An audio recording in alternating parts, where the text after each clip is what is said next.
BL2 de l'Université provinciale de Bougiba. Nous avions déjà vu quelque chose il y a quelques mois. Là,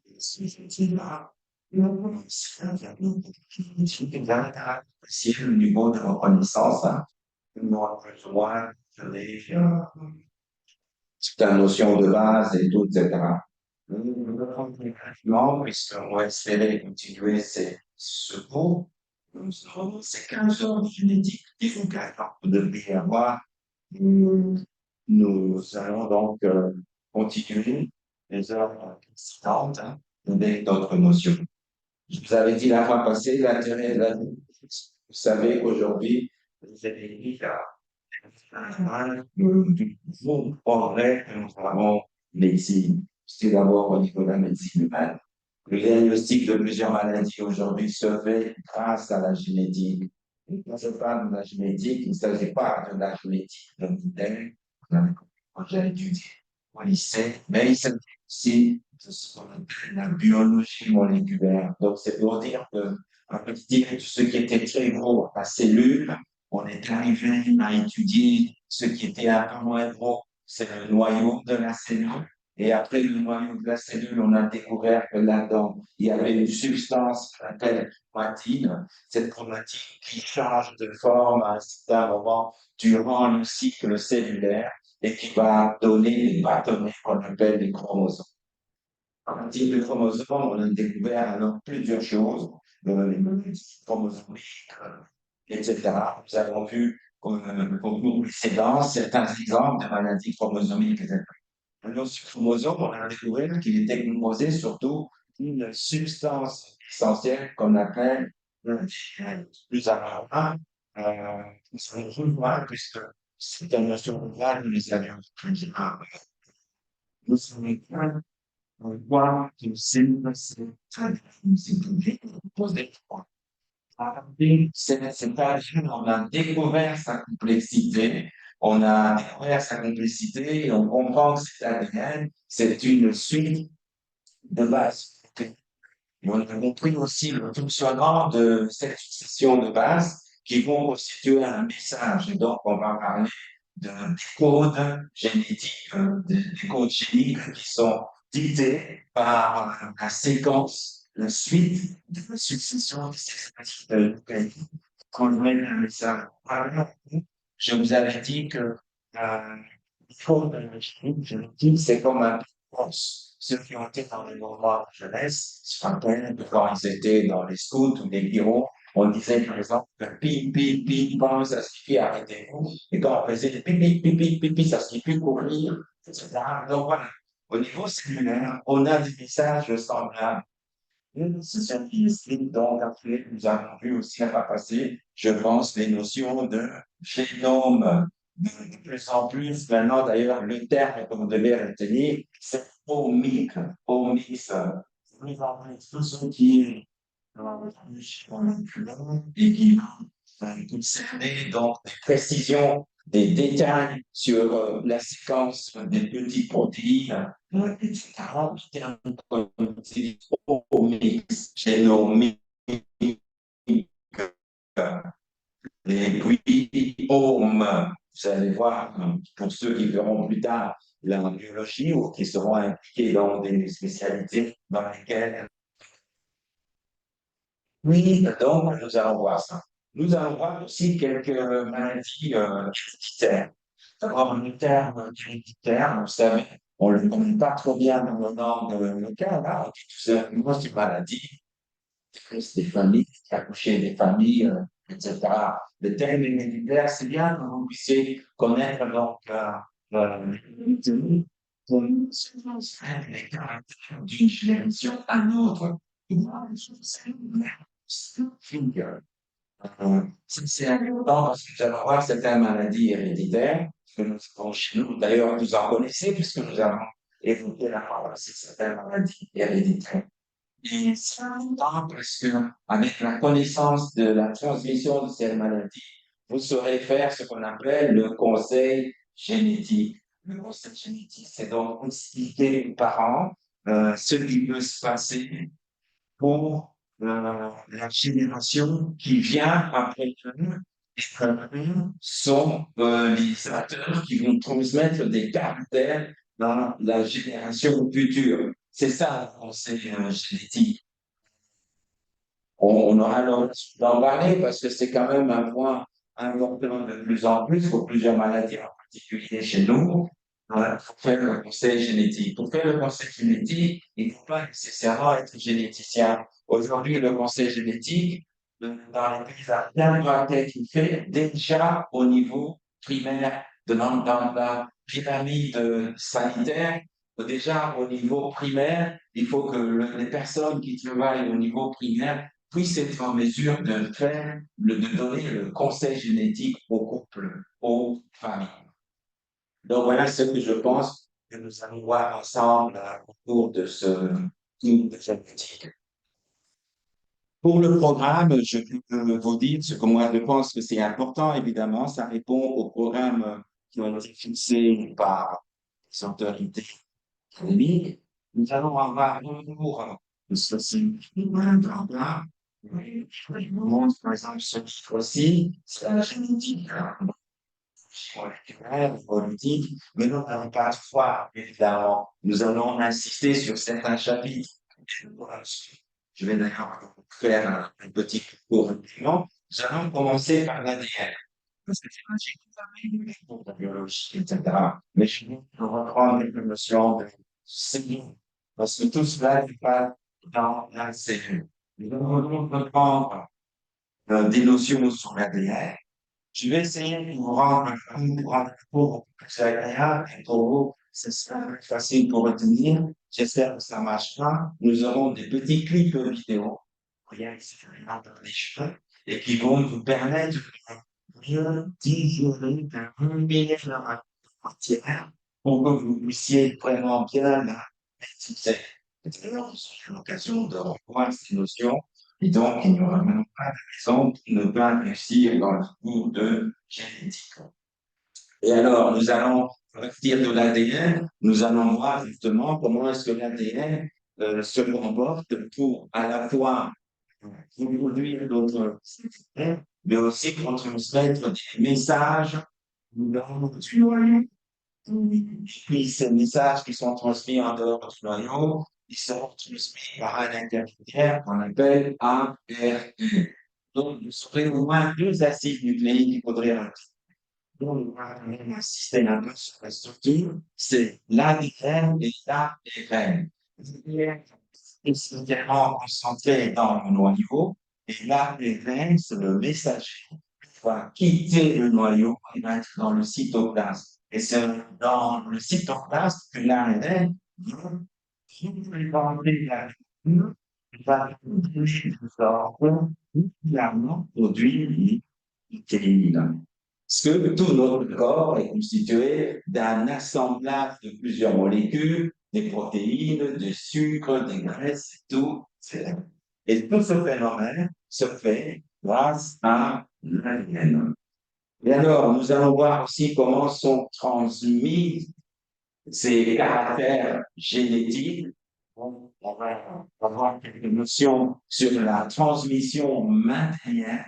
Mendel, vous vous rappelez, Mendel, c'était le prêtre qui était dans une abbaye, qui plantait des petits arbres, des petits pois, et les petits pois, qui avaient des effectifs différentes, il y avait ceux qui avaient la goutte qui était rugueuse, et en intérieur, de petits pois, et de couleur qui avaient les gousses qui étaient libres, etc. Quand on faisait ces plantes, il a remarqué qu'on avait des types de petits pois intermédiaires et tout ça. Ça, ce sont des choses que vous avez certainement vues en milieu rural. Par exemple, vous allez planter des maïs, vous allez voir que vous allez avoir des maïs qui ont des les graines de maïs qui sont jaunâtres, les autres blancs, les graines brunâtres bien envoyées sur un épi de maïs, une partie de maïs qui ont la couleur jaunâtre, et une partie de maïs qui ont, par exemple, la couleur blanc. Et ça s'explique avec une transmission matérielle. Donc, nous allons voir aussi très rapidement ce que Mendel a fait. Et donc, pour des raisons de sensibilisation dans notre milieu, en général, au lieu de s'attarder sur les petits poids de Mendel, il conseille aux apprenants, aux enseignants, de donner des exemples à partir d'une maladie comme ça, là, c'est pas cytose. Il faudrait que ça se fait là, c'est parocytose d'une génération à l'autre. Voilà. C'est un chapitre que nous avons, c'est un peu lourd la génétique, hein, c'est pour ça que ça tombe pas. Bon, et puis après, nous allons voir aussi les anomalies qui peuvent arriver d'une façon spontanée ou d'une façon provoquée, c'est ce qu'on appelle les mutations. Les mutations, c'est-à-dire les changements que nous allons voir, structure de l'ADN, des changements qui peuvent apparaître d'une façon spontanée, on ne sait pas. Accident, nous allons voir cette chaîne de l'ADN, c'est comme un peu ceux qui vont dans une usine de production de bière, des bouteilles qui se suivent l'une derrière l'autre, et puis comme elles de temps en temps, il y a des il y a aussi des la nature a prévu aussi de corriger. Donc, c'est ça qu'il y a des ADN corrects, des chaînes qui servent pour corriger. Lorsqu'il va venir, il doit être pas, c'est un mécanisme là, quelque chose de mauvais, pardon, pour la génétique en voilà. Mais à notre niveau, c'est bien que vous ayez une notion générale sur les mutations. Parce que ce sont ces mutations qui sont responsables de pas mal d'anomalies que nous avons dans nos populations et tout ça.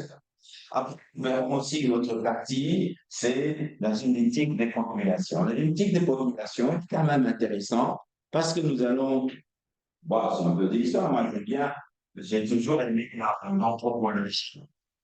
Parce qu'on parle d'un être humain unique qui est d'abord seul, qui s'appelle Adam. Ça, toute la religion concorde que la culture humaine a commencé à partir d'un homme, lequel, lorsqu'il s'est endormi, on a tiré une côte et on a créé une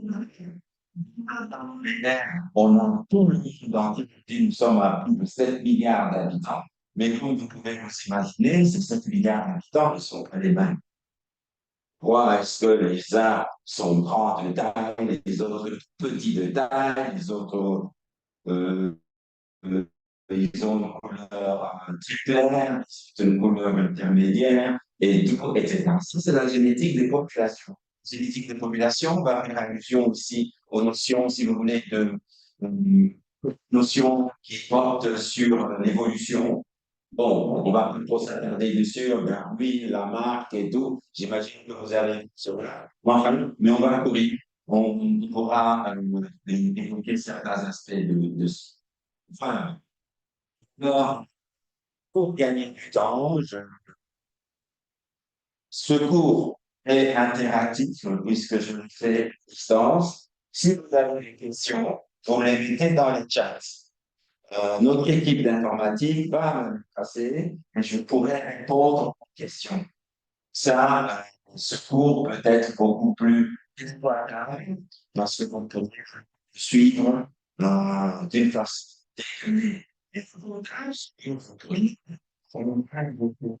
Ceux qui ont été absents, on les donne cette occasion. Oui, ceci, c'est le fruit de la technique que nous avons de l'Institut de recherche biomédicale, moi, ici, à Kinshasa, et puis, oui,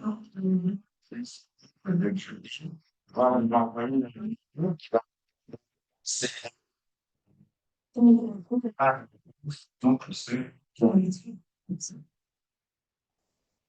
Après cela, revenons aux choses maintenant essentielles. Nous avons dit que la base de tout notre groupe de génétique va se baser sur ces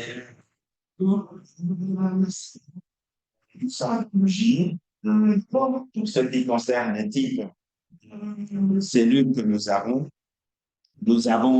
euh, nous sommes un peu à l'autre, nous sommes un peu à l'autre, nous sommes différents de type cellules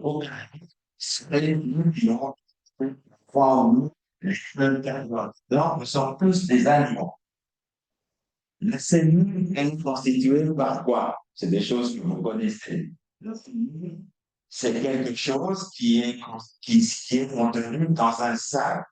Ce sac, on va l'appeler la membrane cellulaire. Membrane cellulaire. Cette membrane cellulaire, il doit avoir un aspect, plusieurs formes et tout ça. Les cellules peuvent avoir aussi plusieurs formes. Il y a aussi une qui sont lourdes. En général, chez nous, supérieures, nous avons tendance à avoir des cellules qui ont la forme de mais c'est vrai, on a des cellules comme les cellules là, on a des cellules comme les neurones qui est prolongée. En fait, on a plusieurs formes de cellules. Mais par exemple, du règne végétal, les cellules ont tendance à avoir une forme polygonale ou rectangulaire et tout. Bon, ce sont des notions que vous avez apprises. Vous vous rappelez la fois passée du cours, je vous ai parlé aussi, je vous ai demandé que quelqu'un aurait une cellule en dehors du microscope. Vous vous rappelez, la cellule que vous pouvez voir, c'est une cellule en dehors du microscope. Vous vous rappelez, c'est, vous vous rappelez, le c'est rapide. Vous allez cuire là, vous allez distinguer entre sortir quelque chose à l'extérieur qui va correspondre à la membrane cellulaire. Et puis, il y a une autre petite couche à l'intérieur qui est la membrane cytoplasmique. Et à l'intérieur, vous avez une matière blanchâtre qui est le cytoplasme dans lequel on plonge plusieurs molécules, entre autres des protéines, et puis vous avez un petit jaunâtre qui est au centre, qui est le molécule. Donc, si vous voulez avoir une cellule que vous pouvez voir et apprendre, c'est vraiment un œuf que vous pouvez cuire, ou bien vous faites des trucs-là que vous allez voir à l'intérieur. Sinon, quand vous été petit, tout le temps, prenez l'œuf de poulailler, c'est ce qu'on pourrait faire. Prenez oui, avec 4 jours, disons, à mon cours pendant combien de jours? C'est une chose que vous devriez savoir. La couvre pendant 21 jours. Alors, si vous laissez par exemple votre en dessous de la couverture, aujourd'hui, vous savez qu'on peut couper les sous à travers un petit instrument qui donne la température qu'il faut.